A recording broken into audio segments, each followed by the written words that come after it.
Labu dienu! Mans vārds ir Werners. Es nāku no Liepājas puses un darbojos kā sludinātājs Sakas Baptistu draudzē. Brāļu draudzē sludinātājs sauc par teicējiem vai par sacītājiem, bet baptistos sauc par sludinātājiem. Mans uzdevums šodien ir jums stāstīt par tādu tematu – Bībeles nozīme latviešu baptistu kristiešu vēsturē. Šis temats ir, manuprāt, ļoti plašs, un es varbūt varēšu tikai kaut kādas tādas nelielas ieskices un varbūt kādas norādes uz avotiem un kādas domas izteikt, kas varētu šo tematu tā nedaudz atklāt. Pirmkārt jau tāpēc, ka Bībele pati par sevi ir ļoti liela vērtība, un mēs pat Bībeles nozīmi Latvijā vai mūsu personīgajā dzīvē līdz galam neaptveram. Un Bībele ir ļoti liela vērtība, bet tas, cik mēs maz no viņas varam uztvert, tas ir visu laiku un viss mūsu dzīves jautājums ir.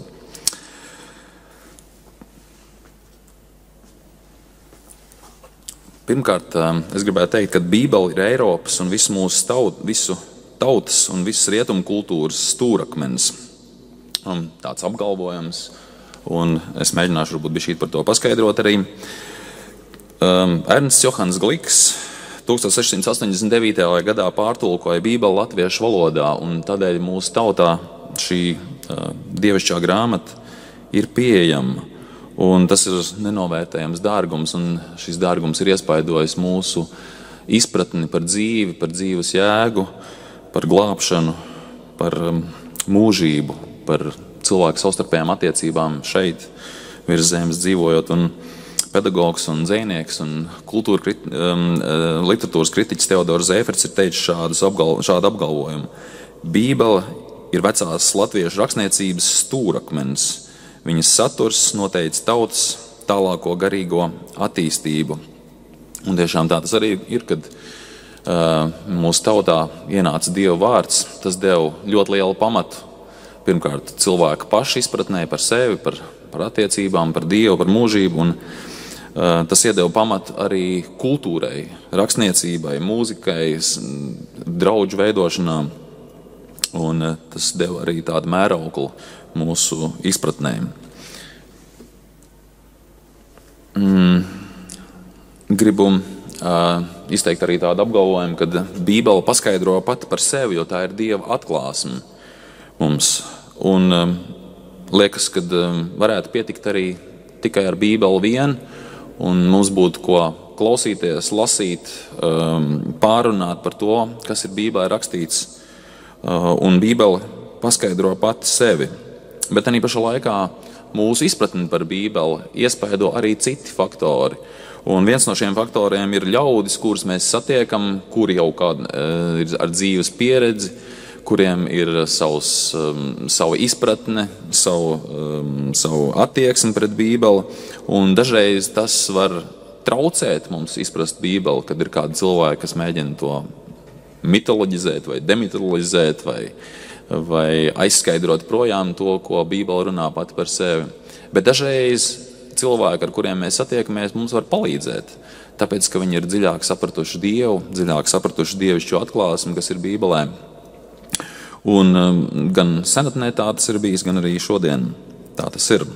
Un, protams, arī vide, kurā mēs uzaugam, ģimene, kurā mēs uzaugam, kurā mēs kustamies, iespaido mūsu izpratni par Bībeli.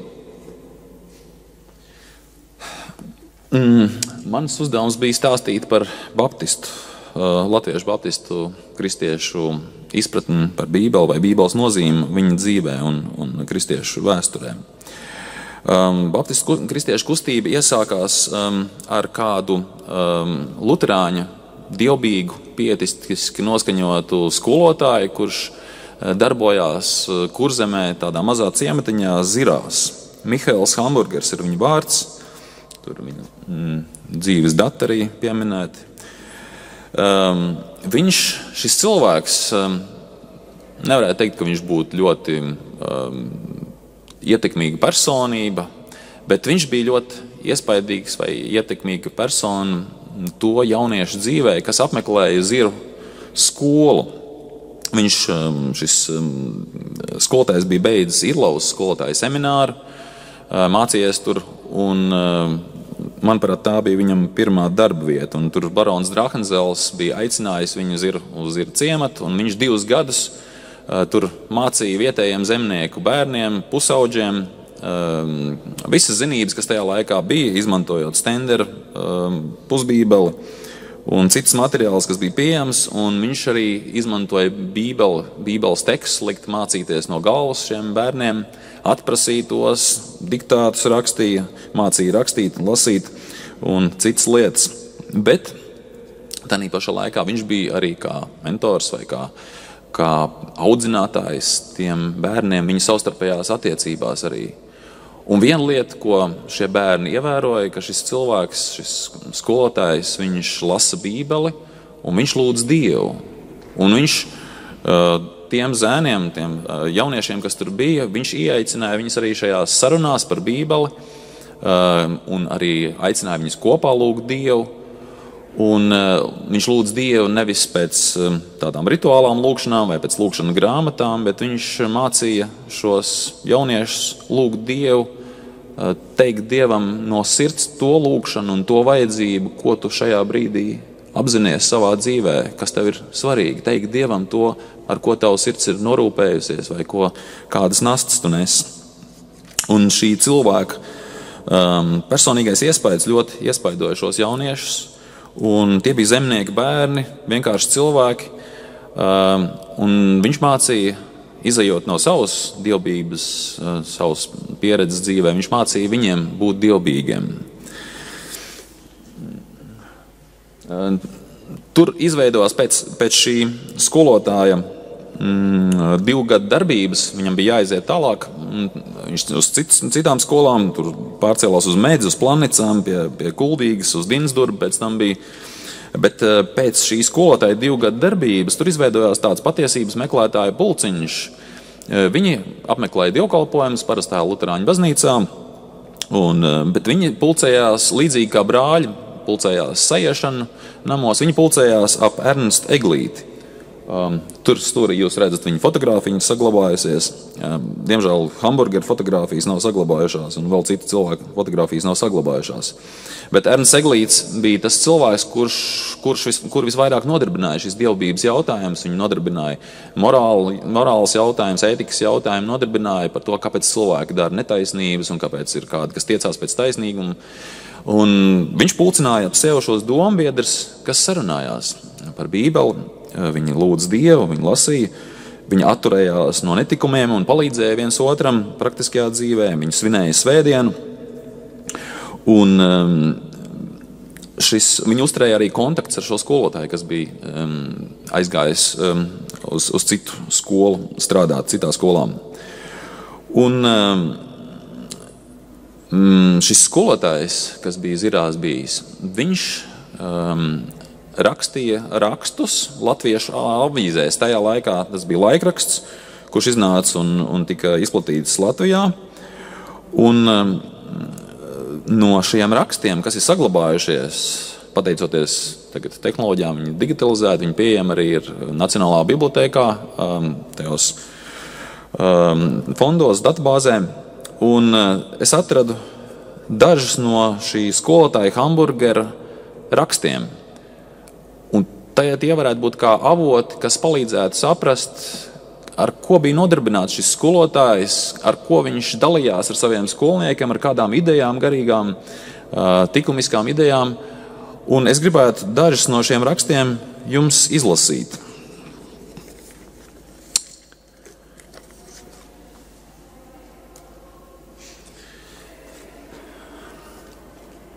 Viens no rakstiem ir no Latviešu avīzēm, 1851. gads, 47. numurs, novembrī. Ar Dievu ir labi mitot. Mitot, tas ir tāds latviešu vārds, ja es pareizi viņu saprotu, tas nozīmē mainīties vai maiņas darījumā ar Dievu būt. Raksts ir šāds. Provē tikai, ko es viņam dodu, to viņš manīm daudz labāku atdod atpakaļ. Es viņam dodu vienu negantu sirdi, un redzi, vienu šķīstu un jauki pušķotu sirdi viņš manīm vietā atdod. Viņa vārdā es maz graudiņu savā druvā izsēju un raugi pilnus maisus es atkal saņemu. Vai var arī šo mūžīgo lietu ar šo laicīgo salīdzināt? Taču tā pasaule to negrib. Kas tad ir tā vaina pie tam? Viņi neusticas tam mīļam debes tēvam, tam vecu saimniekam. Viņš gan Mateja evaņģēlija 5. nodaļā saka: dodiet, tad jums taps dots. Bet tā pasaule saka: kas drīkst uz to paļauties? Jo kas manīm ir, to es zinu, bet ko es izdevusi, dabūšu, to es nezinu. Redzi, mīļais lasītājs, tāda ir Dieva uzticība pie tiem cilvēku bērniem, kas viņus it mīlīgi ikdienas baro un apgādā. Šeit tev, mans mīļais, maza mācība. Proti, sēji bagāti, tad pļausi vēl jau bagāti. Lai tevīm pietiek, ka tev ir Dieva rokas raksts un zieģelis, uz ko tu vari droši ticēt. Apostols Pāvils uz tiem galatiešiem 6. nodaļā 7. pantā rakstam: jo ja tas cilvēks, ko labu sēja, to pašu tas arī dzen pļaus. Šis Dieva raksts mūžam nepievils. Ja šodien vēl tā pļaušanas dieniņa nebūs, tad tomēr tā vienreiz nāks un pakaļ nepaliks.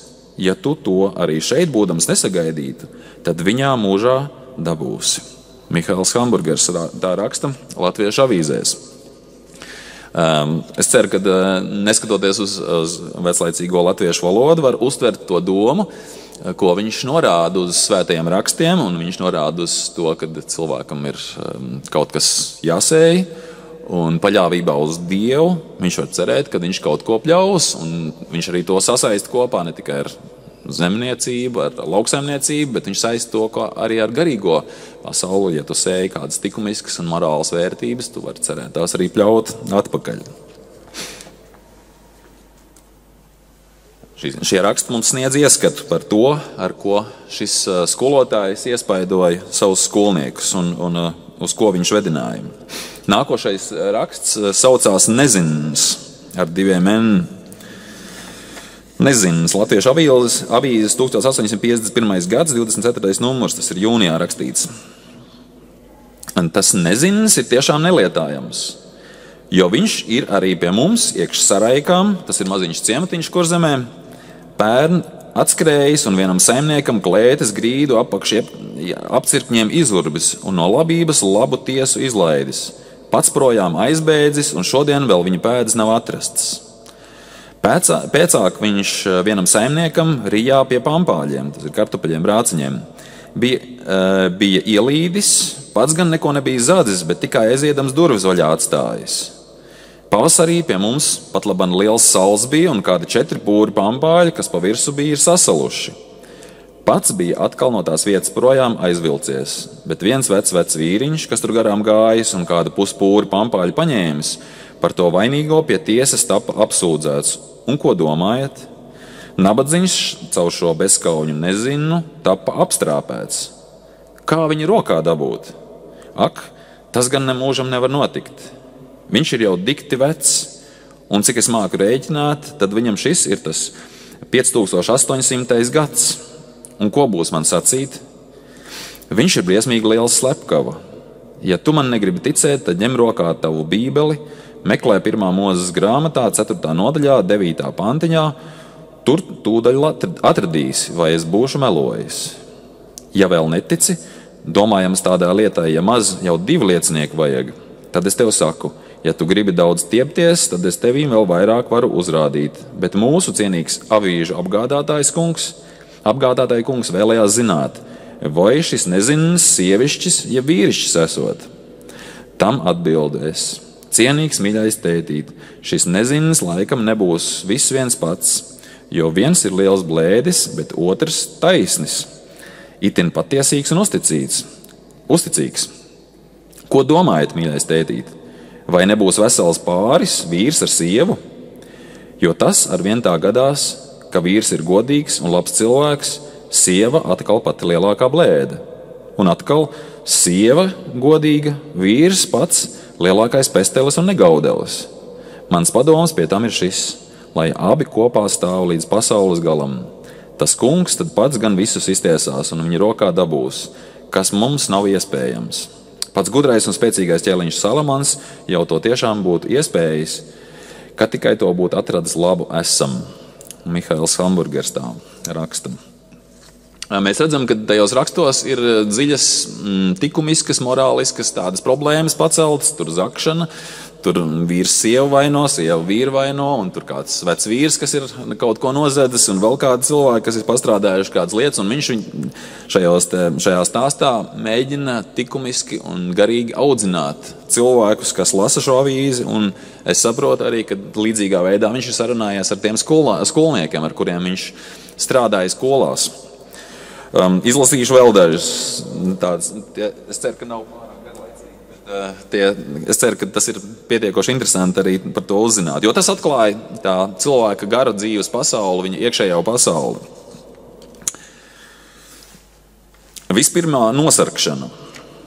Mihails Hamburgers raksta Latviešu avīzēs 1854. gads, 26. numurs. Tas ir pārstāsts no Bībeles. Kad vecā Elkana dēls, tas mazais Samuēls, ko Elkana sieva Anna no Dieva bija izlūgusi, kā maz puisēns pie tā priestera Eļa, bija nodots audzināt, tad viņam, kā dievabijīgam jauneklim, bija skaidra sirds un bezvainīga dvēsele. No bezdievīgām runām viņš neko nebija dzirdējis, nedz arī ko zināja. Kādā dienā, kad mazais Samuēls un Ēlus, divi bezdievīgiem dēliem, bija laukā izgājuši, iesāka tie savā starpā bezdievīgu valodu vest. Samuēls to izdzirdējis, nosarka savā vaigā. Tie to nomanījuši, sāka Samuēlu nosmiet, bet viņš nogriezās no tiem un raudāja. Pa to starp atnāca arī Ēlus un jautāja Samuēli, kā labi raudot, tas atbildēja. Tavi dēli runāja kādus manīm nepatīkamus vārdus, par ko nosarka mani vaigi, un viņi par to mani apsmēja. Ēlus to dzirdējis, apkampa Samuēlu mīlīgi un uz to sacīja: Tu tiešām tapsi viens īstenis Dieva vīrs, jo tā kunga gars uz tevi dus. Mihails Hamburgers. Tie no jums, kas esat audzinājuši bērnus vai bijuši skolā vai kā, jūs zināt, cik liela iespēja atstāja tas, ja kādu bērnu, kurš ir likumiski noskaņots, kad viņu atbalsta tajā viņa likumiskajā, viņa ētiskajā, pareizajā izpratnē. Un viņš šeit rāda piemēru. Šis stāsts, protams, ir no Bībeles atvasināts. Viņš nav tieši Bībeles teksts, bet tur ir pieminēti Bībeles personāži. Bet var redzēt to, kad Mihails Hamburgers viņu nodarbināja šis jautājums, lai tos bērnus stiprinātu ētiskā, likumiskā rīcībā, kaut vai tādā lietā vien, lai nepiedalītos zaimojošās vai netikumīgās runās. Šis būs pēdējais stāsts, bet... Svētīgas apņemšanās. Jonatāns Edvards, viens dievabijīgs mācītājs iekš Amerikas, kas tanī 1758. gadā šo pasauli atstāja, bija viens vīrs pēc Dieva prāta, nevien savā jaunībā, bet arī līdz sirmam vecumam. To mēs no viņa pakaļ palikušajiem rakstiem, ko nu šepat dosim lasīt, redzēt varam. Kad nu es pārliecināts esmu, tā viņš raksta, ka es nenieka laba nemāku bez Dieva palīga izdarīt, tad lūdzu es pazemīgi viņa žēlastību, ka tā mani cienīgi dara pie šām apņemšanām līdz galam pastāvīgi palikt, ka tās ar mani ikdienišķo iekārošanu līdzinātos mana kunga Kristus dēļ. Viņš apņēmies nekad jebkur ko darīt, neiekš dvēseles, neiekš miesas lietām, kā tikai to, kas pie Dieva pagodināšanas derīgs. Un vēl pie vislielākām grūtībām, kas tikai man varētu gadīties. Tā ir viņa vārdi. Un kauču tās diezin cik lielas būtu. Ar visu manu spēku pēc Dieva prāta dzīvot, kamēr vien dzīves būšu. Nevienu acimirkli likt pazust, bet to pašu uz vislabāko vīzi, kā vien tik spēšu, par labu savai un arī citām dvēselēm iedalīšu. Un pats tā dzīvošu, itin kā man šodien pat būtu jāmirst. Taisns, pastāvīgs un uzticīgs savā amatā gribu būt. Katru vakaru, kad gulēt iešu, sevi izmeklēšos, ko es noziedzies, jeb aizkavējis esmu. Katras nedēļas, mēneša un gada galā tāpat darīšu. Tā kunga dienā nenieka nerunāšu, kas smieklains, jeb citiem uz smiekliem kārumu varētu dot. Un to no visas sirds dzīšos, ka es ik nedēļas iekš atzīšanas tālāk kļūtu un par vienu dzīvu žēlastības un Dieva vārdu sludinātāju taptu, nekā es pagājušajā nedēļā bijis. Par savu dvēseli ar to lielāko nomodību rūpēšos un izmeklēšos, vai manīm arī tiešām ir daļa pie Kristus pestīšanas, jeb nē. Un kā, ja es mirtu, iekš šīm lietām neviena atrastos, par ko manīm būtu jāžēlojas. Mihails Hamburgers, 1852. gada 14. numurs Latviešu avīzēm. Es domāju, ka šīs izlasītie raksti, kurus rakstījis šis skolotājs, sniedz mums ieskatu par to, par tiem avotiem, ar kuriem tika iespaidot šie viņa skolnieki, viņa sekotāji, un šajā patiesības meklētāja pulciņā izveidojās viņiem arī līdzīgas domas, līdzīgi priekšstati. Un līdz ar to tas ierosināja šos cilvēkus veidot tādu kopību, un vēsturē, ejot uz priekšu, tur izveidojās kāds pretruns ar vietējiem mācītājiem, kas negribēja viņus šajā dievbijīgā virzienā atbalstīt, bet drīzāk vairāk sāka apkarot viņus un arī ar baronu palīdzību apkarot, līdzīgas kā tas notikās arī ar brāļu draudzi. Un tas ir laiks, kad 1850. gadi, kad Vidzemē brāļu draudze tika ļoti spēcīgi apspiesta un, kā saka, tika pārgrieztas tas dzīvības pavadienas brāļu draudzei, kas bija ar Henhūti, un viņa patstāvība tika likvidēta, viņa tika pakļauta baznīcas struktūrai, un šajā laikā Kurzemē norisinās šāda kustība starp vietējiem dievbijīgiem luterāņiem, un izveidojās baptistu draudzes no šiem te pulciņiem, kas bija pulcējušies ap Ernstu Eglīti, un tur vēl bija kādi cilvēki. Un šis skolotājs bija kā ierosinātājs vai kā modinātājs šiem ļaudīm meklēt dziļāku dievbijības dzīvi. Ne tik daudz gan prāta atziņā, bet daudz vairāk praktiskajā dievbijībā, praktiskajā dzīvošanā. Un tas veidoja šos cilvēkus. Bet es gribētu vēl norādīt uz kādiem vēl avotiem, kas iespaidoja šos cilvēkus. Un viens no avotiem bija henhūtiešu brāļu draudzes ietekme.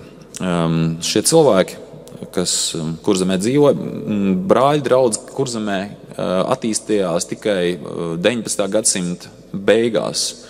Viņi kā atsevišķs zars izveidojās, bet 19. gadsimta vidū bija zināms to, ka brāļu draudze tiek nomākta Vidzemē.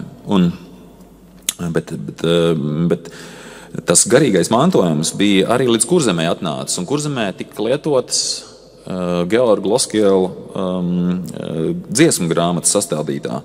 Un arī šie pietiski noskaņotie luterāņu cilvēki, kas pulcējās ap Eglīti un Hamburgeru, viņi meklēja kontakts ar Vidzemi, meklēja kontakts ar brāļu draudzēm šeit, Rīgā arī, bet, diemžēl, šis kontakts sanāca tādā veidā, kad viņi gribēja veidot brāļu draudzi, brāļu draudzes kustībai pievienoties. Bet, diemžēl, Kurzemē tas nebija iespējams, jo šeit bija Kurzemes guberņa, tā bija Vidzemes guberņa, un juridiski kaut kas tur nebija iespējams, un līdz ar to viņi palika tā kā savā vaļā, un viņi nāca kontaktos ar vācu baptistu ļaudīm, kuriem bija līdzīga izpratne par garīgām lietām, un izveidojās, viņi pievienojās baptistu draudžu kustībai, kas bija Mēmels, tajā laikā pa Mēmeli bija mūsu laiku Klaipēda. Mēmeles draudzē pievienojās un izveidojās kā meitas draudzes šeit Latvijā. Tātad šie kontakti ar brāļu draudzēm diemžēl nesanāca, un līdz ar to viņi gāja neatkarīgu ceļu. Vēl vienu avotu, kas iespaidoja pirmos baptistu kristiešus Latvijā. Tas ir pietismu vai pirmspietismu autors, luterāņu dievbijīgais mācītājs Johanns Arndts, kurš ir sarakstījis tādu grāmatu, kas saucās Van Wahren Christendom, vai angliski viņa saucās True Christianity, tas ir tulkojums, bet oriģināls ir vācu valodā.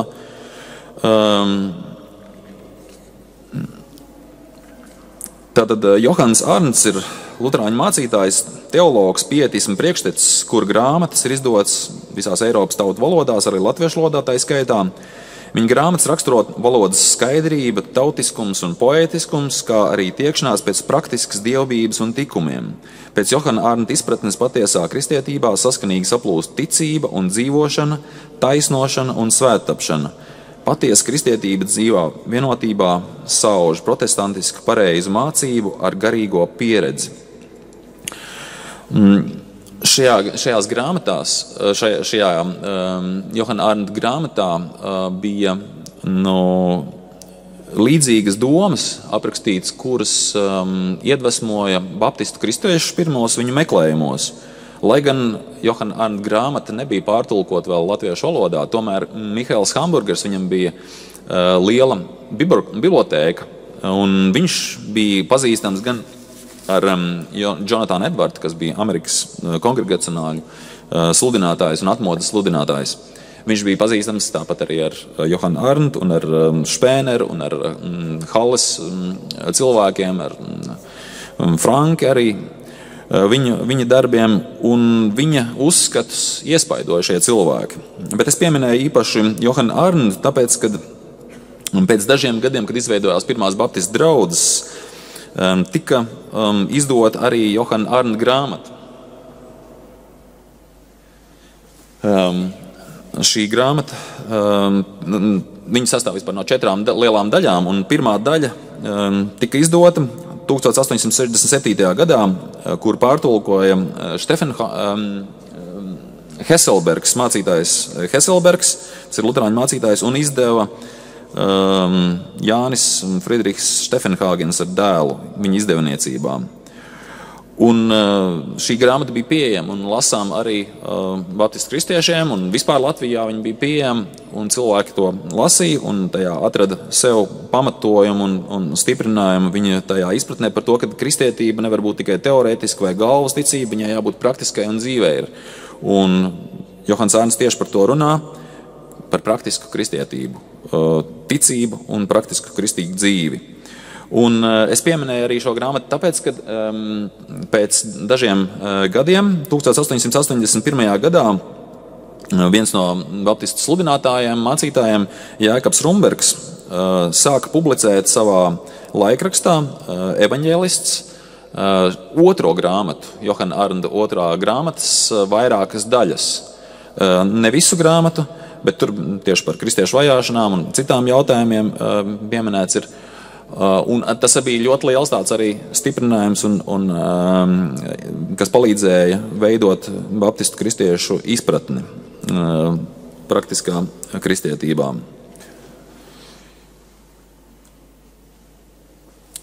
Tad 1875. gadā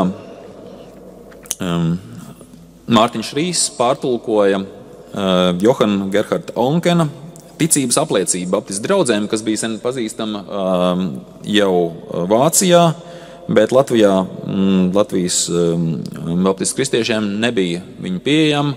Un tas kaut kādā veidā arī sistematizēja izpratni par Bībeli, izpratni par to, kāda ir ticības atziņa baptistu draudzēs. Tā bija gan tāds ticības gan apkopojums, gan arī kā mācību grāmata, kuru kā katehismu vai kā ievadu kristietībā arī izmantoja Bībeles studijās un sarunās par ticību baptistu draudzēs. Un tur šie divi cilvēki ir ļoti nozīmīgu lomu spēlējuši. Tas arī ir viens avots, kas norāda uz to, kāda Bībeles izpratne bija baptistu draudzēs sākumā. Tā es tuvojos arī nobeigumam.